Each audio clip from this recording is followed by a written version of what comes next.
Kehidupan wanita di Athena, Yunani dituntut menikah dan punya anak di usia muda. Bicara soal Yunani, maka tidak melulu pada Yunani hari ini saja, melainkan Yunani kuno. Wanita di Yunani kuno hidup dalam serangkaian peran yang cukup terbatas dan sangat pasti. Sebagai aturan umum, wanita diharapkan untuk menikah, memiliki anak, dan menjaga rumah. Soal pernikahan, wanita muda biasanya menikah pada usia 13 hingga 14 tahun. Mereka akan dikenal sebagai kore atau perawan. Pernikahan biasanya diselenggarakan oleh ayah atau wali laki-laki terdekat yang memilih suami dan menerima mahar mereka. Tidak ada ketentuan atau peran bagi wanita yang belum menikah dalam masyarakat Yunani. Setelah kelahiran anak pertama, status istri akan berubah dari kore menjadi gine atau perempuan. Tidak seperti suami mereka, wanita harus setia pada pasangannya. Jika seorang pria mengetahui bahwa istrinya berselingkuh dengan pria lain, dia diizinkan untuk membunuh pria lain tanpa menghadapi tuntutan hukum. Pernikahan bisa berakhir karena 3 alasan. Yang pertama, dan withering sering adalah penolakan dari suami. Tidak ada alasan yang diperlukan dan hanya pengembalian mahar yang diperlukan. Yang kedua adalah istri yang meninggalkan rumah keluarga. Ini merupakan hal yang jarang terjadi karena ini merusak status sosial seorang wanita. Ketiga, jika sang ayah meminta kembali putrinya dengan alasan telah ada tawaran lain dengan mahar yang lebih besar. Ini hanya mungkin jika wanita itu tidak memiliki anak. Jika suami seorang wanita meninggal, ia harus menikah dengan kerabat laki-laki terdekatnya untuk melindungi aset keluarga. Lain daripada hal itu, ketika memahami wanita Yunani kuno, ironisnya adalah banyak informasi yang kita miliki tentang kehidupan mereka melalui mata dan tulisan pria. Bahkan, wanita yang ditulis dalam mitologi dan legenda Yunani ditulis oleh seperti Homer dan Euripides. Perbedaan mencolok antara perlakuan terhadap perempuan di negara kota Yunani yang berbeda. Banyak sumber periode tersebut berasal dari Athena, di mana wanita tidak menikmati hak istimewa sebanyak saudara perempuan mereka di Sparta. Kelas juga mempengaruhi kehidupan wanita.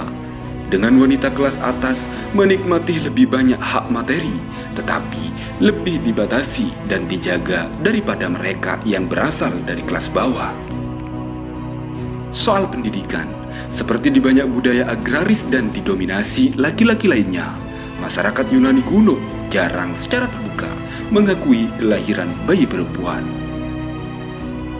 Bayi perempuan juga memiliki resiko yang jauh lebih tinggi untuk ditinggalkan saat lahir oleh orang tua mereka daripada anak laki-laki. Semua anak di Yunani kuno bersekolah. Untuk anak laki-laki, kurikulumnya mencakup matematika, puisi, sastra, menulis, musik, dan atletik. Sedangkan demikian, anak perempuan menikmati pendidikan yang sama, meskipun ada fokus yang lebih besar pada musik, menari, dan senam, serta lebih umum keterampilan yang dibutuhkan untuk menjadi ibu ataupun istri yang baik. Sekali lagi, ini sedikit berbeda di Sparta, di mana wanita dihormati sebagai ibu para pejuang. Dengan demikian, diizinkan pendidikan yang lebih canggih. Selain itu, tidak semua setuju bahwa perempuan harus dilarang dari tingkat pendidikan yang sama dengan laki-laki. Misalnya saja sekolah filsafat yang disebut Stoikisme berpendapat bahwa perempuan di Yunani dapat mempraktikkan filsafat pada tingkat yang sama.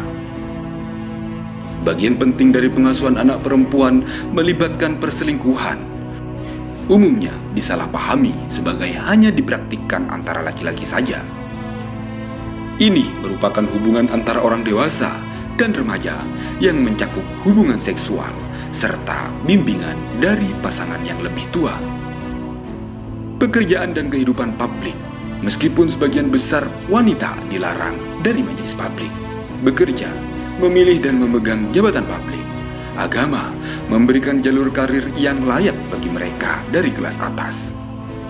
Sebut saja kantor agama paling senior negara, pendeta tinggi Athena Polias adalah peran perempuan.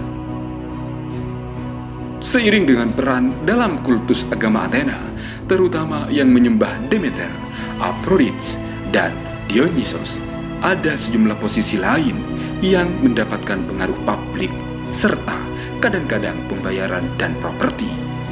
Namun, wanita dalam peran ini sering diminta untuk menjadi perawan atau di luar menopause. Ada banyak informasi yang bertahan tentang wanita kuno yang bekerja sebagai pekerja seks. Perempuan-perempuan ini dibagi menjadi dua kategori. Yang paling umum adalah porno, pekerja seks rumah bordil, dan jenis kedua adalah hetaira, pekerja seks kelas atas.